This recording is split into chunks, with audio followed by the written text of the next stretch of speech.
숨진 경찰의 휴대전화에서 유의미한 단서가 나왔습니다. 체크포인트 짚어보죠. 캔디 사여가 어딜 봐서 유의미한 단서죠? 자, 휴대전화에서 캔디라는 단어가 나왔는데요. 이 캔디가요, 마약의 일종인 엑스터시를 의미하는 은어라고 합니다. 그러니까 은어까지 사용을 하면서 마약 구매 시도가 있었던 정황이 드러난 겁니다. 그러니까 마약을 직접 구입한 정황이고요. 휴대전화에서 케타민 등을 검색해본 기록도 드러났습니다. 구체적인 마약 확보 경위에 대해서는 수사가 이어지고 있는 상황입니다. 자, 그렇다면은 이 모임에서 실제 그 숨진 경찰관도 함께 그 마약을 이렇게 한 것이냐라는 추측이 가능한 상황이잖아요. 맞습니다. 일단은 저 숨진 경찰관 포함해서 16명이 그 아파트에 드나들었다라는 것까지는 어느 정도 확인이 됐고, 그다음에 마약 간이시약 검사에서 5명이 마약을 투약한 사실이 확인됐다까지는 보도가 좀 있었는데, 그러면 이 경찰관이 그냥 단순히 마약을 투약을 했는지, 아니면 투약도 하지 않고 현장에 있었는지, 아니면 마약도 공급했었는지 여러 가지 의문이 있는 상황 아니겠습니까? 그런데 일단 모임 참석자 중에 일부의 진술에 따르면 모임 참석자 가운데 마약을 이렇게 나눠준 사람들이 좀 있었는데 그중에 한 사람이 이 숨진 경찰관이었다라는 진술들이 나왔다는 겁니다. 일단은 뭐 정확하게 지금 이 중에 몇 명이 뭐 마약을 이곳에 공급하고 함께 투약했는지는 명확하게 지금 저희가 단언하기 어렵습니다만, 일단 저 모임에 이 경찰관이 마약을 가져간 정황이 지금 서서히 드러나고 있는 그런 상황입니다. 교수님, 이 보도가 나오기 전까지만 해도 결국 이 사건의 어떻게 보면 활용 점정을 찍는 그 마지막 퍼즐이 결국 이 경찰이 어떤 역할을 했느냐였지 않습니까? 그렇습니다. 지금 이제 경찰 조사에 의하면 지금 그 숨진 경찰이 모임에 참여한 것은 적어도 올해 초부터 지속이 됐다. 그리고 이제 또 하나는 거의 주말마다 정기적으로 모임이 있었고 그 모임에 자주 참석한 것으로 파악이 됐다라고 하는 것을 봤을 때 적어도 이 모임에 이 경찰관이 마약 수사를 하기 위해서 잠입을 해서 수사를 하고 있지 않았다라고 하는 것은 확실하지 않습니까? 언더커버 뭐 이런 거. 그렇죠. 영화 같은 데 보면. 그래서 지난번에 이제 윤익은 그 경찰청장이 마약과의 전쟁을 선포한 게 지난 4월인데 그렇게 따지면 올해 초부터 이 사람이 여기에 참여했다라고 하면 현직 경찰이 직접 마약을 구입을 하고 집단적으로 마약을 하는 그 모임에 참석했을 가능성이 높았다라고 하는 그런 의미로 우리가 받아들일 수 있는데 정말 현직 경찰관이 이 마약에 직접적인 연관성이 있다라고 하는 그런 그 가능성이 점점 높아지는 것에 대해서 당혹스럽습니다. 정말 영화에서나 보던 그런 상황이 지금 벌어지고 있는 건데 아까 교수님도 잠깐 말씀하셨지만 무슨 잠입 수사? 강원경찰청 소속 경장이 휴가를 내고 서울의 용산에 와서 글쎄요, 참.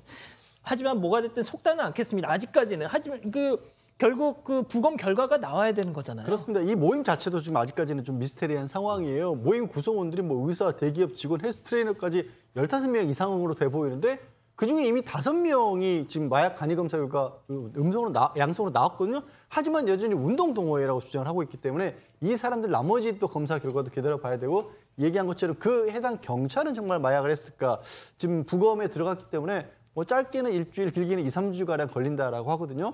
모발 검사까지 다 할 경우에는 1년 전 투약 여부까지 알 수 있기 때문에 결국 이 결과가 나와 봐야지 확정적으로 무슨 얘기를 할 수 있을 것 같습니다. 자, 일단 그 숨진 경찰에 대해서 조금 더 집중을 해보겠습니다.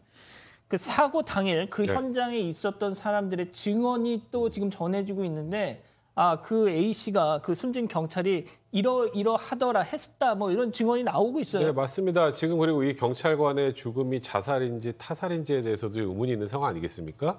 현장에 있었던 사람의 진술에 따르면 일단 뭐 좋은 게 있다 그래가지고 연락을 받고 갔고, 그리고 가보니까 마약이 깔려 있더라, 이런 진술을 했고요. 사건 당일 현장에서 주사기와 뭐 성분 알 수 없는 알약 같은 것도 많이 발견이 됐는데 이 숨진 경찰이 밤 한 10시쯤 왔다고 합니다.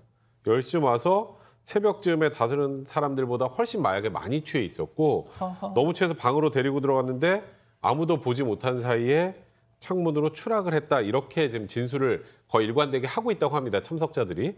하지만 이게 또 사고가 난 이후에 전부 다 입을 맞췄을 가능성도 배제할 수 없죠. 그러니까 그렇죠. 경찰은 아직까지는 타살 혐의가 없다라고 단언하지 못하는 상황이고요. 일단 국가수에서 1차 부검한 결과에는 추락사의 경우에는 신체 손상이 너무 크기 때문에 이제 그 외 사망에 이르게 된 다른 외력이 있거나 이런 부분들 아직 정확하게 확인되지 않은 상황이고요. 다만 이제 이 숨진 경찰관이 스스로 뛰어내리는데 적극적으로 말리지 않았다면 다른 사람들에게 자살 방조죄가 적용이 될 수도 있습니다. 그러니까 본인들도 인지하지 못한 상태에서 극단적인 선택을 했다면 다른 사람들에게 책임을 묻기 어렵겠습니다만 전부 다 충분히 말릴 수 있는 상황에서 그걸 말리지 못했다면 자살 방조죄에 해당할 수 있는 여부도 있기 때문에 아직은 좀 수사가 계속 지속이 돼야 될 상황입니다. 양 변호사님, 저렇게 실제 경찰이 마약을 구입해서 주변에 막 본인도 하고 주변에 나눠줄 정도였다면 평소 행실을 보면 주변에선 그래도 낌새가 뭐 보였을 거 아니에요. 그러니까 그게 이상하다라는 거죠. 얘기하신 것처럼 우리가 마약을 한다라고 하면 그 사람이 뭔가 뭐 건강이 안 좋아 보일 수도 있고 뭐 영화에서 뭐 이렇게 주사 바른 자국이 나올 수도 있고 횡설수설하거나 그런 일들이 전혀 없었다라고 지금 경찰에서는 얘기를 하고 있어요. 심지어 주변 사람들하고 이렇게 관계도 원활했었고 사이도 좋았다라는 거고 지난 7월에 기동대로 이제 부서도 옮겼지만 거기서도 특별한 일, 뭐 상급자하고 관계도 무난했었고 동료들하고도 잘 지냈다라는 겁니다. 유난히 눈에 띄었다는 부분은 진짜 관외 여행 신고를 해야 되니까 2시간 이상 떨어진 곳으로 계속해서 반복적으로 그렇게 신고했다라는 것만 눈에 띄었는데 그 자체를 가지고 뭐 조사를 할 수는 없는 거 아니에요. 그리고 경찰도 아직까지는 내부에서 무슨 검사를 마약 검사 같은 걸 정기적으로 하거나 그 지경까지는 아니니까 아직은 뭐 그런 내부에서 드러났던 상황은 없었던 걸로 보입니다. 자, 아무튼 뭐 저희는 이 부검 결과가 나오기 전까지는 마약 이 검사가 결과가 나오기 전까지는 속다는 않겠습니다만 교수님 진짜 경찰 마지막 그 최후의 보루잖아요. 그것도 뚫린다? 와, 이건 진짜 너무 충격적인 거예요. 제가 알고 있기로는 적어도 이렇게 공식적으로 현직 경찰관이 마약과 연관돼서 이렇게 그 사건화된 것은 거의 저는 들어본 적이 없는 것 같습니다. 그래서 이 경찰관 같은 경우는 어떤 마약을 어느 정도 투약을 했는가 이 부검을 뭐 했으니까 결과가 나오겠죠. 그리고 이제 또 하나는 현장에서 마약을 투약을 하지 않았다 하더라도 그 자리에 있으면 공동정범으로 처벌을 받을 수도 있는 그런 상황이고요. 그렇죠. 넓게는 이들 동호회에 누가 마약을 갖다가 공급을 했는가 여기에서 나온 것이 코카인 투약이 확인됐기 때문에 지금 이제 그 직접적으로 그 국내에 코카인을 공급하는 조직에 대한 수사를 확대해서 이 사건을 하나의 어떤 그 계기로 삼아야 되지 않느냐. 지금 다시 말해서 현직 경찰관까지 그 개입이 돼 있는 그런 그 마약 사건 이것이 이제 우리나라에 있어서의 마약에 있어서의 어떤 심각성을 한마디로 얘기해 주는 그런 사건이라고 봅니다. 지금부터는 현직 경찰관도 함께 어울리다 추락사한 마약 모임과 관련해 저희가 단독 취재한 내용 보도해 드립니다. JTBC가 당시 집단 마약을 한 그 아파트를 제공하고 함께 마약을 투약하기도 한 혐의를 받는 남성의 과거 범죄 기록을 추적해 봤습니다. 그랬더니 남성 뒤에 이태원 마약계 대모로 불리는 인물이 있었습니다. 먼저 김한수 기자입니다. 서울 용산에 있는 주상복합 아파트입니다.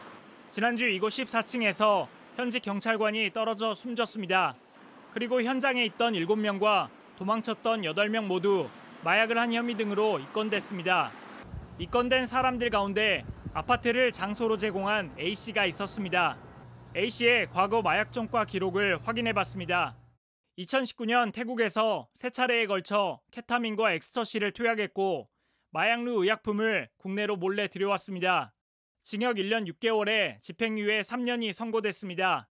A씨가 태국뿐 아니라 중국, 말레이시아 등을 오갔다는 내용도 있습니다.